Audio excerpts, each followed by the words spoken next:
Good day to all. Welcome to Extreme Recap.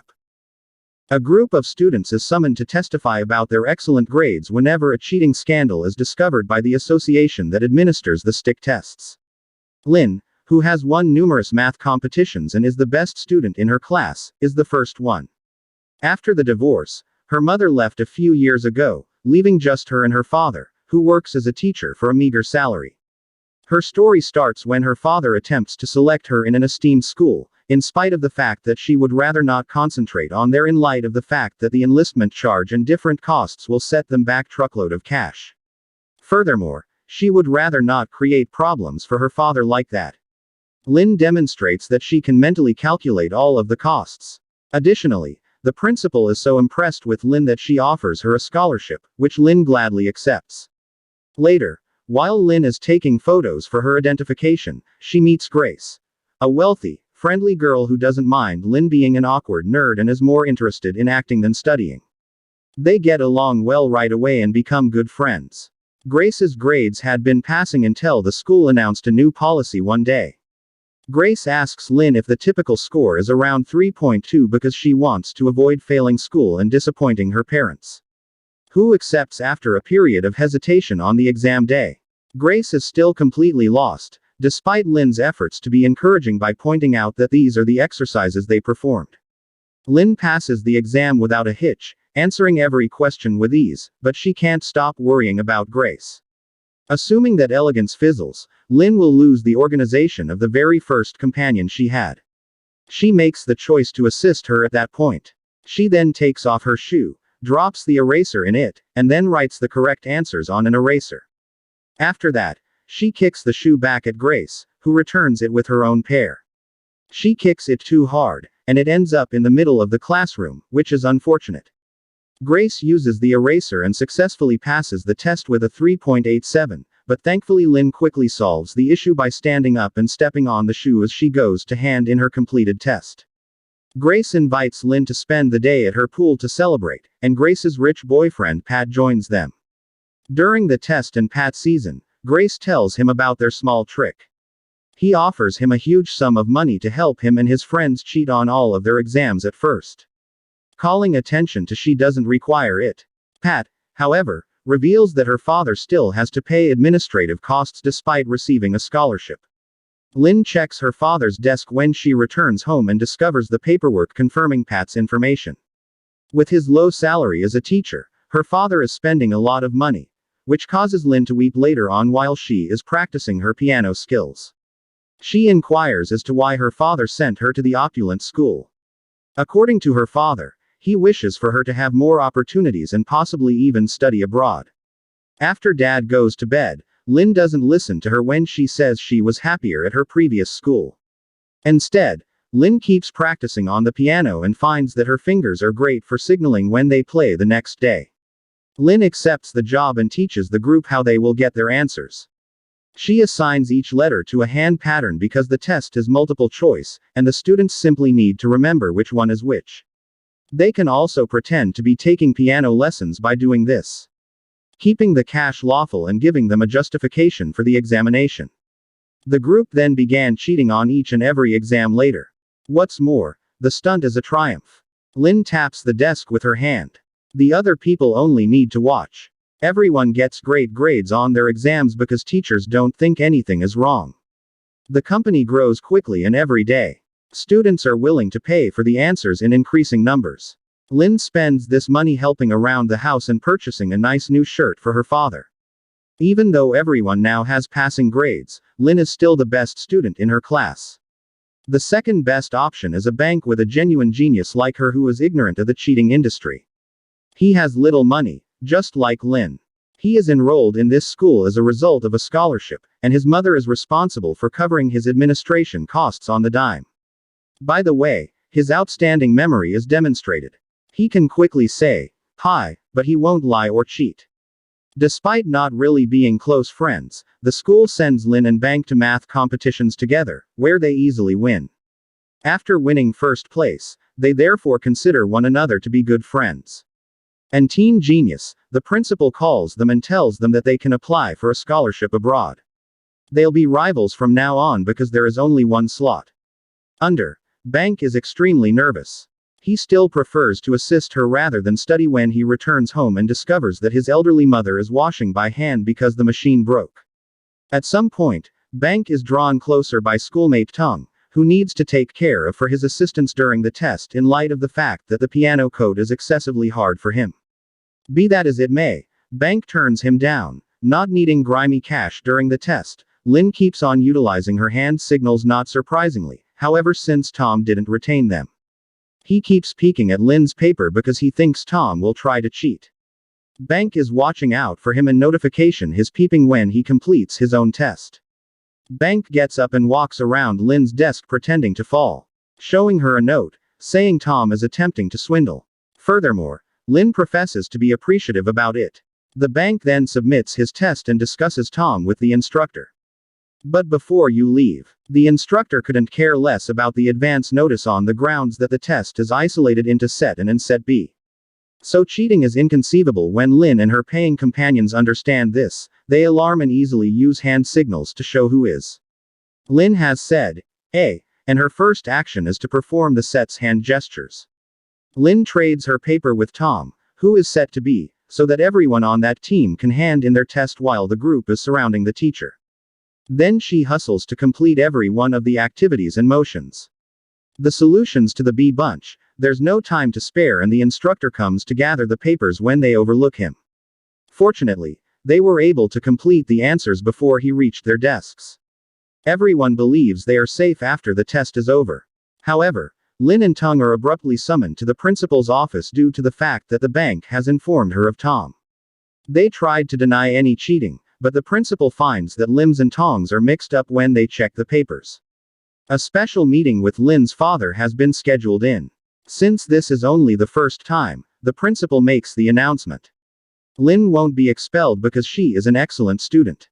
She will instead lose her scholarship. Lin gets down on the rule, saying that getting administrator charges out of her dad when she should have a grant is likewise cheating. The school is utilizing others' investigations to bring in cash, very much like her irate, the chief spins her opportunity to apply for a global grant at college level. So presently Bank doesn't have an opponent any longer. However, when they get home, Lin's father scolds her for what she did, demonstrating his disappointment by refusing to wear the shirt on him any longer. Bank feels terrible because he believes he was treated unfairly. In the interim, Elegance goes to Pat's home to eat with his folks. Because of Grace's influence, they believe Pat has improved academically, and they want Grace to pursue a relationship with Pat so they can attend Boston University together. Even stated that he would cover everything. Grace calls Lin in desperate need of assistance.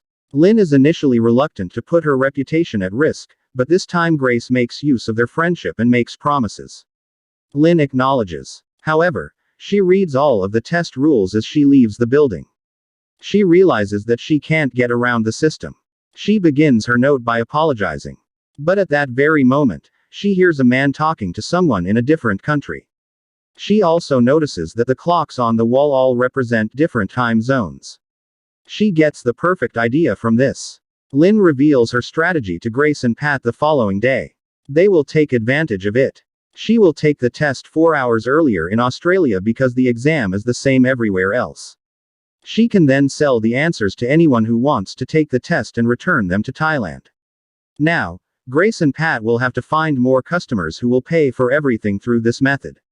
Lin can also get the answers from Boston University, but she will have to memorize them. When she has enough time, she typically can memorize a lot. But she'll only have a few minutes left after the test is over. She can only memorize half of the test. They know better not to ask him because he despises cheating, but he is the only person who can remember the other half. The previous night. On his scooter, the scholarship test bank is delivering clothing and running the laundromat. When he returns home, he is confronted by 2 criminals who accuse him of scratching their vehicle with his scooter and then begin to slap him. Additionally, they dispose of his unresponsive body in a landfill. When the bank gets up the next day, he's crushed to understand he's botched the opportunity to take the test. At school later, when Lin learns about what happened, she goes to bank and offers him a good salary and asks him to join them. However, Lin changes his mind by pointing out how the system continues to defraud low-income individuals like them. What's more, it's quite reasonable to swindle back since they take care of all the remembrance. They wrap up arranging their heist. Lin and Bank will take the exam in Australia. During exam breaks, they will hide their phones inside buildings and toilets, go to the bathroom, and send Grace and Pat their answers for the final part of the exam without a break. They'll just act like they're sick. The responses will be printed out by Grace and Pat and adhered to pencils with barcode stickers. Then, those pencils will be given to paying students on bicycles so that they can use them right before their flights to attract more customers. Pat makes an extraordinary show impersonating Steve occupations, which inspires them to procure millions. Grace uses her editing skills to create fictitious paperwork, which Lin uses to persuade her father to sign in order to participate in the Australian Team Genius. Presently she can fly without a grown-up. In order to improve their memory, Lin and Bank spend the following days taking practice tests and sprinting to the bathroom to text the answers. In case they are discovered, the group practice their crocodile tears and alibis the day before the exam. When it's Pat's turn to tell his story, he says that he doesn't know why the bank is calling him a loser who woke up in a landfill. Bank is furious, so he attacks Pat by jumping on him. However, the girls quickly separated him. His bank explains that he never mentioned the landfill to anyone. This indicates that Pat paid those criminals and purposely caused Bank to fail the exam in order to assist them. Bank, on the other hand, abandons the strategy and leaves the building. In any case, when he's in the city, he sees a laundromat promotion and contemplates whether he can truly have that life for eternity. In the meantime, Lin is also disgusted by what took place in Quits. Elegance swears she had hardly any insight into it and asked Lin to essentially not be distraught at her since she loves their companionship. After that, Lin goes in search of Bank, who has decided to join the group after being beaten and losing his chance. Then at least he wants to be compensated. Lin is reluctant to assist, but Bank convinces her otherwise by pointing out that she is to blame for the mess. She ought to take responsibility for fixing it. After a few hours, the Lin and Bank fled. They're abnormal and quiet the entire outing. However, when they arrive, they accommodate and take a selfie together. They conceal their phones in the restrooms the morning of the test, then proceed to the classroom to quickly and successfully complete the first section. They have ample time to retain the answers as a result of this. When the first break is over, the Lin and Bank rushes to the restrooms to type their responses. Be that as it may, prior to sending his Bank requested more cash.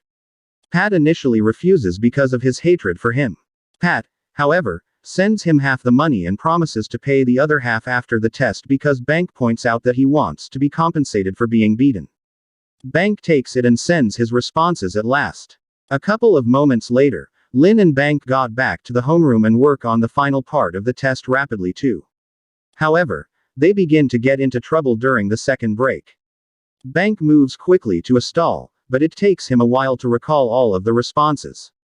He figures out how to send them. However, the inspecting officer notices that Bank is taking too long to enter and comes to his door to knock.